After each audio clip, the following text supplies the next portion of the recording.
샬롬. 같이 인사해요. 자, 집에서 예배 드리시는 분들, 직장에서 예배 드리시는 분들, 샬롬. 예배 드림이 은혜입니다. 함께 예배 드림이 은혜입니다. 와. 오늘따라 제가 아름답죠? 네.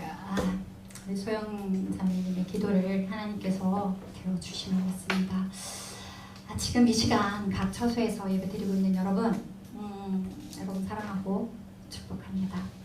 비록 영상을 통한 예배지만 정말 이 시간 함께 은혜 받기를 기도합니다. 자, 오늘 말씀은요, 마가복음 8장 34절에서 38절 말씀으로 무리와 제자들이라는 제목으로 함께 은혜를 나눌 건데요. 말씀을 함께 합독하도록 하겠습니다. 말씀 띄우셨나요?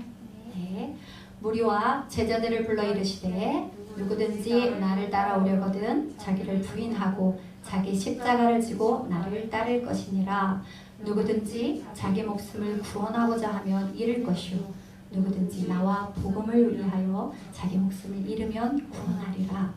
사람이 만일 온 천하를 얻고도 자기 목숨을 잃으면 무엇이 유익하리요? 사람이 무엇을 주고 자기 목숨과 바꾸겠느냐? 누구든지 이 음란하고 죄 많은 세대에서 나와 내 말을 부끄러워하면 인자도 아버지의 영광으로 거룩한 천사들과 함께 올 때에 그 사람을 부끄러워하리라. 아멘. 예수께서 공생애를 사시는 동안요, 예수를 따르는 무리들이 있었습니다. 자, 먼저 제자들이며 그리고 예수가 가는 곳마다 그를 따르던 무리, 즉 군중들이 있었습니다. 자, 예수께서 광야에서 예수님의 복음을 듣던 무리를 불쌍히 여기셨습니다. 그들은 벌써요 사흘째나 굶고 있었기 때문입니다. 만약 예수님께서 그들을 굶겨서 돌려보내신다면 아마도 그분들은 길을 가다가 굶어 죽었을 수도 있어요. 그러게 예수님께서는 그를 따르던 무리에게 음식을 먹이고자 하셨고 그 음식을 먹고 그들이 집으로 돌아가기를 간절히 바라셨습니다. 그래서 가지고 있던 떡과 물고기를 모아서요 축사하시고 떼어 제자들에게 주시며 나누어 무리에게 주게 하셨습니다. 그들은 배불리 먹고요 7 강주리를 거두었습니다. 무리가 배불리 먹고 난 후에 4,000명이 넘는 무리를 집으로 돌려보냈습니다. 자, 여러분, 축사가 무엇입니까? 축사하시고 그것은 감사하다라는 뜻입니다. 영어로 give thanks 그렇게 쓰여지는데 즉 무엇이냐? 주어진 거에 감사하다라는 거예요. 그런데 그 무리에게 처한 상황은 어떠한 상황입니까? 그들에게 주어진 상황은 결코 감사할 수 있는 그런 상황이 아니라는 것이에요. 그러나 예수님은 그 주어진 상황 속에서도 먼저 감사를 드리시는 분이시다라는 것입니다. 그걸 알 수 있어요.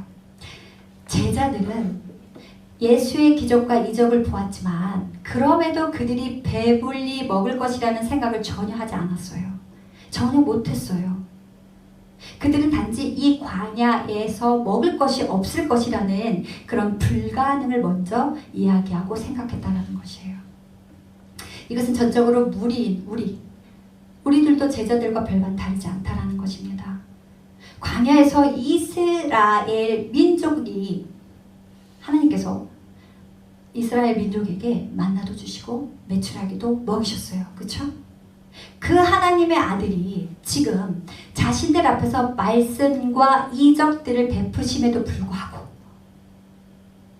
예수님을 하나님의 아들이며 동일한 권능을 가진 분이라는 사실을 인정하지 않는다라는 것이에요.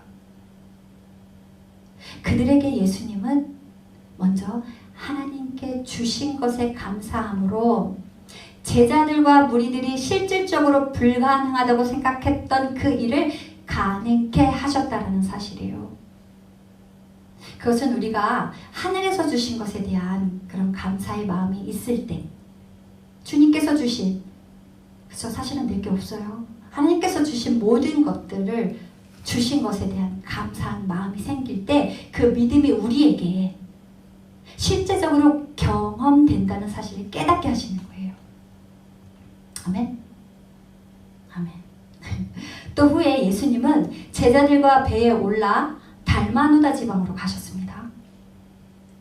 그곳에서 바리새인들이 또 예수님을 비난했어요. 그들이 예수를 시험하여서 하늘로부터 나오는 표적을 요구했어요. 이에 예수님은 깊은 탄식으로 뭐라고 하셨냐면 이 시대에 표적을 주지 않을 것이다 라고 말씀하셨습니다.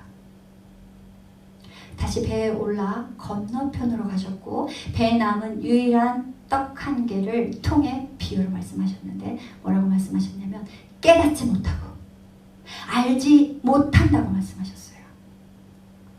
눈에 있어도 보지 못하고 우리 눈이 있어도 보지 못하고 귀가 있어도 듣지 못하고 또 기억하지 못한다고 말씀하고 계신 겁니다. 벳세다에 이르러 소경에 침을 뱉으시고 안수하시고 물으셨어요. 무엇이 보이느냐? 소경이 사람들이 보인다고 말합니다. 이에 다시 안수하시고요. 소경은 다시 소경에게 물었을 때 무엇이 보이냐 할 때 모든 밝은 것을 보았습니다. 어떤 거요? 모든 밝은 것.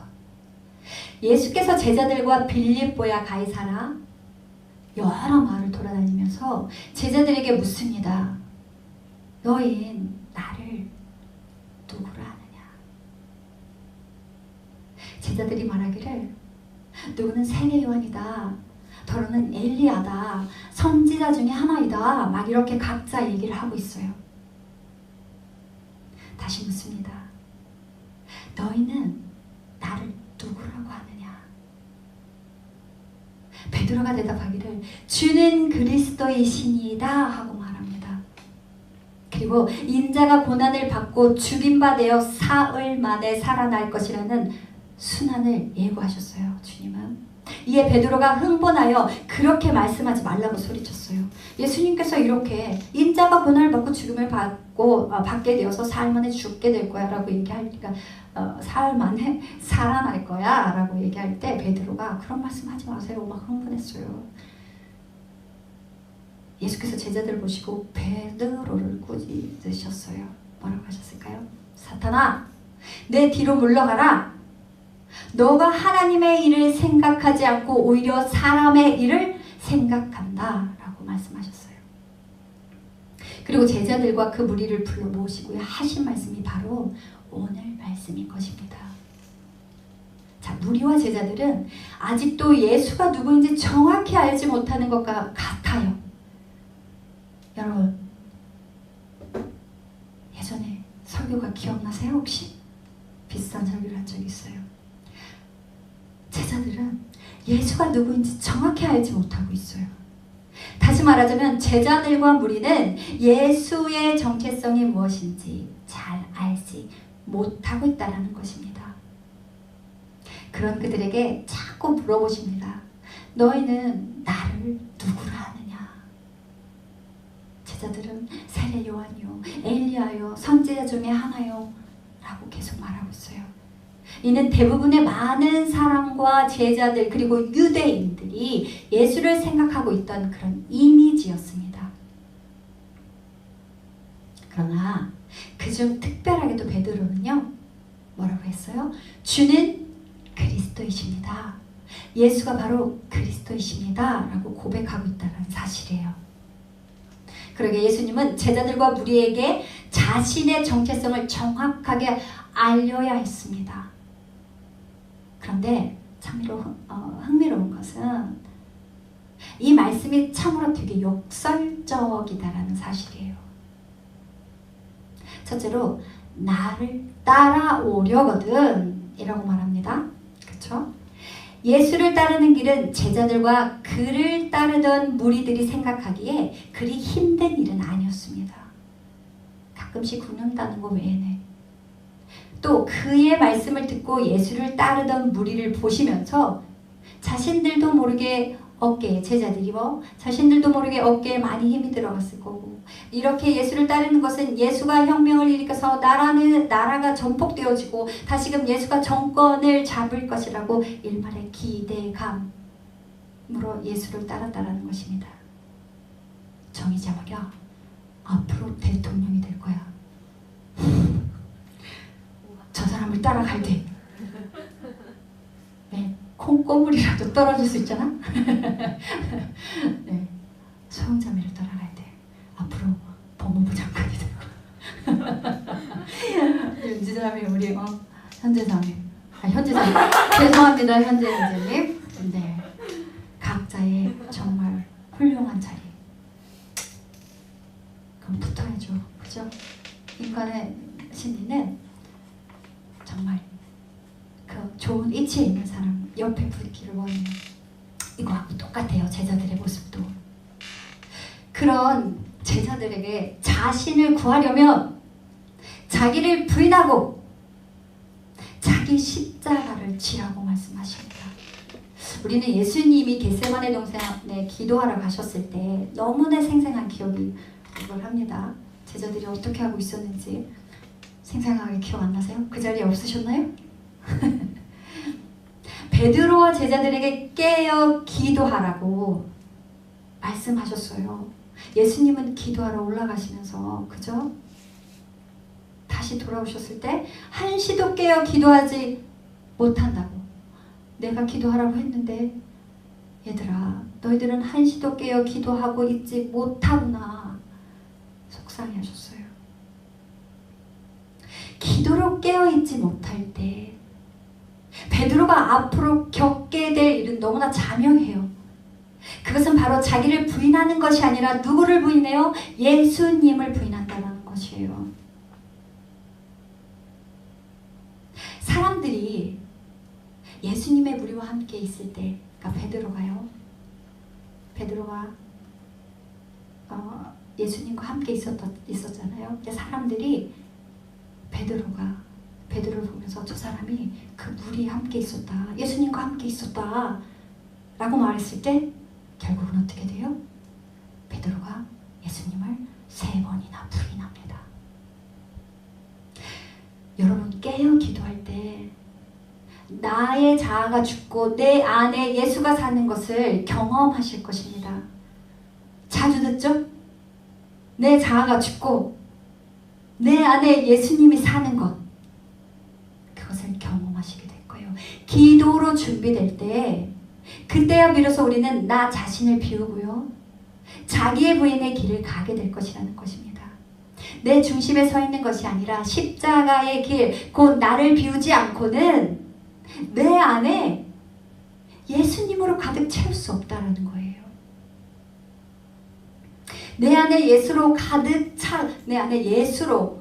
차고 넘칠 때 그때 비로소 우리도 다른 이들을 돌볼 수 있는 그런 십자가의 길을 가기 때문이에요. 내 안에 예수님이 가득 차지 않으면 그 누구도 돌볼 수 없어요. 나조차도 돌보기 힘들다라는 것입니다. 십자가의 길은 그럼 도대체 어떤 길입니까? 내 안에 흘러넘치는 무엇인가를 가지고 돌보는 것에 그치는 것, 그것을 의미하는 것입니까? 여러분 십자가는요 죽는 것입니다. 예수님께서 십자가에 못 박혀 죽으셨듯이 십자가의 길, 그 십자가는 죽는 것입니다. 그런데 그 죽음이 죄로 인해 죽는 것은 결코 아닙니다. 죄 없고 흠 없는 어린 양이 우리를 대신해 죽고요 다시 사신 역사가 벌어진 그 십자가를 바라볼 때 우리의 삶도 그래야 된다는 것이에요. 그럼 어떻게 죽어야 할까요? 그 죽음은 바로 예수와 복음을 위해서 죽어야 한다는 것입니다. 자기를 부인하는 것은 내가 죽고 내 안에 살아계신 예수가 어떻게 드러나는 것. 이제 이 얘기 너무 잘 듣지 않아요? 그쵸? 근데 머리에만 있으면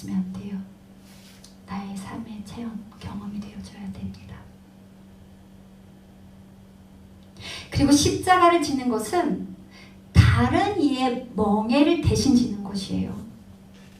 그러기에 예수가 죽고 다시 사신 그 복음을 증거할 때 우리는 예수가 우리를 위해 지신 그 멍에를 우리가 대신 지는 역사, 그 역사를 경험한다라는 사실입니다.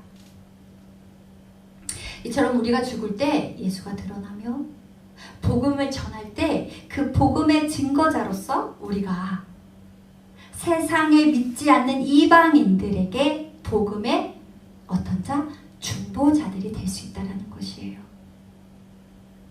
한 영혼 한 영혼을 긍휼히 여기는 그 마음, 주님을 알지 못하는 자들에게 그 십자가의 복음을 전하고자 하는 그 중보자의 마음. 셋째, 예수를 따르는 것이에요.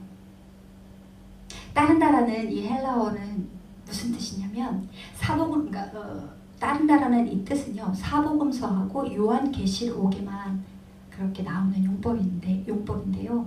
이 따른다라는 말이 스승과 제자 사이에 일반적으로 쓰이는 그런 말이 아니라 이는 예수님과 제자들 그 특별한 사이, 그것을 얘기하고 있는 것이에요. 따른다라는 것. 자, 그것은 우리가 예수님의 본을 따르는 것뿐만 아니라 예수님이 살았던 삶과 고난에 전적으로 동참하는 것. 날마다 들어요. 예수님의 삶을 따라가야 되고 그 고난에 전적으로 동참하는 것이야. 근데 나는 왜 이렇게 맨날 제자리일까? 가지 않으니까.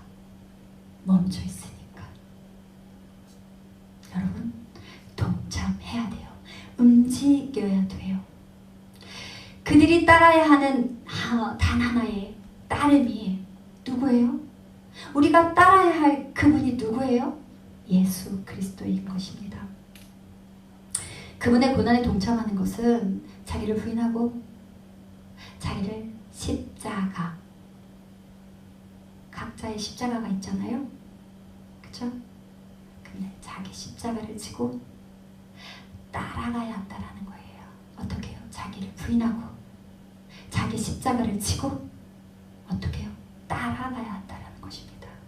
이 세 개의 동사가 예수를 따르는 순서인 것입니다.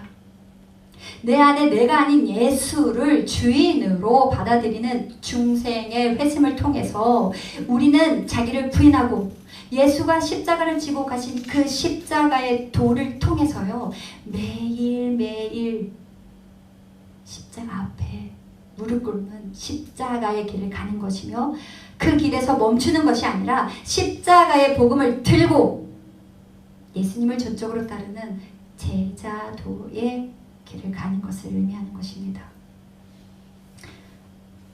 맨날 들어도 쉽지 않죠. 그쵸? 알고 있지만 쉽지 않죠. 이는 우리 인간이 제일 두려워하는 죽음까지도 극복할 수 있는 것이에요. 우리가 온전한 제자도의 길을 걸을 때 우리가 죽음을 두려워하지 않는다라는 거예요. 우리가 죽음을 두려워해요. 그쵸? 그러나 그 죽음까지도 극복할 수 있다. 다시 말하면 예수님과 복음을 위해 죽을 수 있는 용기, 그 용기를 주신다는 거예요. 그 용기를 가질 수 있다는 것입니다. 결국 예수님을 따르는 제자가 되기 위해서 자기 부인과 자기 십자가를 지고 목숨까지 내어놓을 수 있는 결단을 우리에게 촉구하고 있는 것입니다. 오늘의 본 말씀 마가복음 1장 38절, 그 다음에 누가복음 9장 23절. 또 우리에게 이르시되 아무든지 나를 따라오려거든 자기를 부인하고 날마다 제 십자가를 지고 나를 따를 것이라. 마가복음에도 이렇게 말씀하고 계시고 누가복음에도 이렇게 말씀하고 계세요. 자, 우리가 제일 두려워하는 죽음을 극복할 때 우리는 예수님을 부끄러워하지 않을 것입니다. 여러분, 예수님이 부끄러우세요? 우리는 예수님을 부끄러워하지 않을 것입니다. 부끄럽다라는 말은 우리가 어떤 일에도 믿음을 가질 수 없다, 그쵸? 라는 고백하고 똑같고요. 그 어떤 진실한 고백도 나오지 못한다라는 사실입니다. 그러나 여러분, 우리가 예수님을 부끄러워하지 않을 때 우리는 나는 고백합니다. 예수 그리스도를 나의 구주로 나는 믿고 따르겠습니다. 나는 주님의 자녀가 되기를 원합니다. 주님의 자녀가 되었습니다. 고백할 수 있는 것입니다. 요즘 일부 잘못된 종교 집단들이 이제 코로나 정부 지침을 이행하지 않았어요. 그렇죠? 그래서 최악의 상태가 지금 왔고 그런 상황이어서 정작 정부 지침에 따라서 코로나 방역 수칙을 철저히 지키고 또 이 위기 사태를 이겨나가기 위해서 함께 노력하고 또한 지역 주민들의 안전을 위해서 애쓰고 기도하며 그렇게 가는 교회들마저도 어떻게 됐어요? 지탄을 받는 상태가 지금 되어 있어요. 너무도 안타깝고 마음이 너무도 슬픕니다. 우리 교회가 기독교가 언론에 거론되어지고 사람들은요 개독교니 괴물, 궤독교니 개독교는 예전에 많이 들어봤죠. 좀 신종으로 괴물, 개라는 것도 나왔더라고요. 개독교니 궤독교니 서로들 입에 오르내리고 있어요. 여러분 그런데요 당연히 지탄받을 잘못을 교회가 했다면 우리는 당연히 고개 숙여 사과하고요. 용서를 빌어야 함이 마땅합니다. 그렇죠? 사람들 앞에 우리 교회가 잘못했습니다. 더 사랑하도록 하겠습니다. 더 노력하겠습니다. 상처 받으셨다면 용서하여 주세요. 저희가 더 노력하겠습니다. 그러나 예수님까지 부끄러워하면 안 된다는 것입니다. 우리 인간의 죄가 부끄러운 것이지 아무 죄 없으신 예수 그리스도가 부끄러움의 대상이 아니오 숨겨야 할 분이 아니라는 것입니다.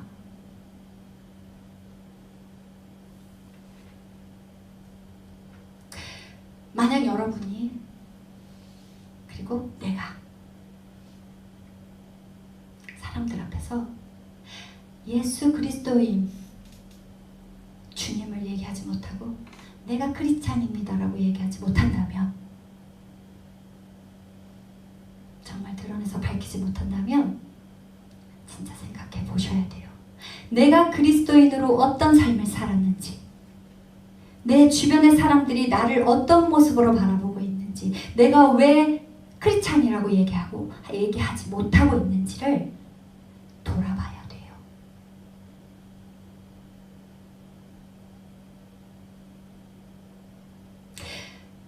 그것은 정말 참 슬픈 일이에요. 어제도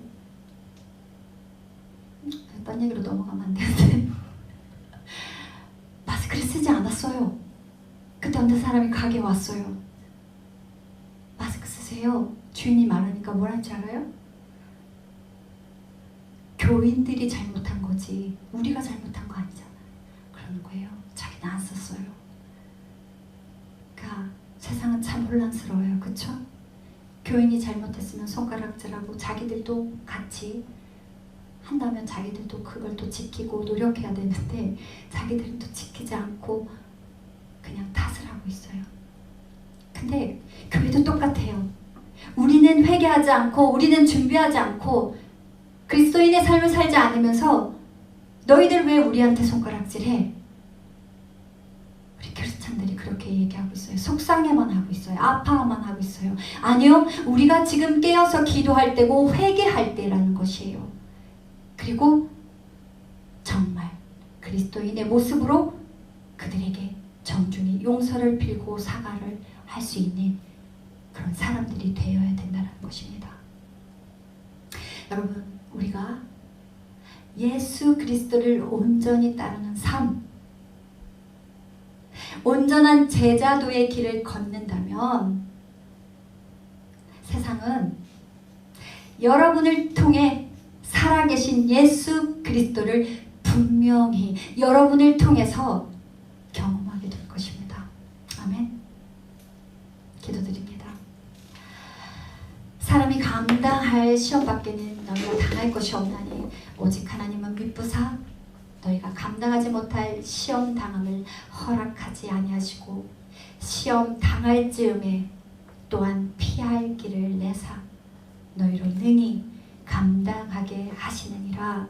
고린도전서 10장 13절 말씀입니다. 주님, 지금까지 지내온 것이 주님의 크신 은혜임을 알게 하시고 코로나로 여러 가지로 어려운 가운데 우리가 처해 있지만 그럼에도 매 순간순간 감사하는 삶을 살게 하시고 주님을 찬양하며 날마다 예배하는 삶을 살게 하여 주시옵소서. 우리가 온전히 주님을 따르는 제자도의 삶을 살아가게 하여 주시옵소서.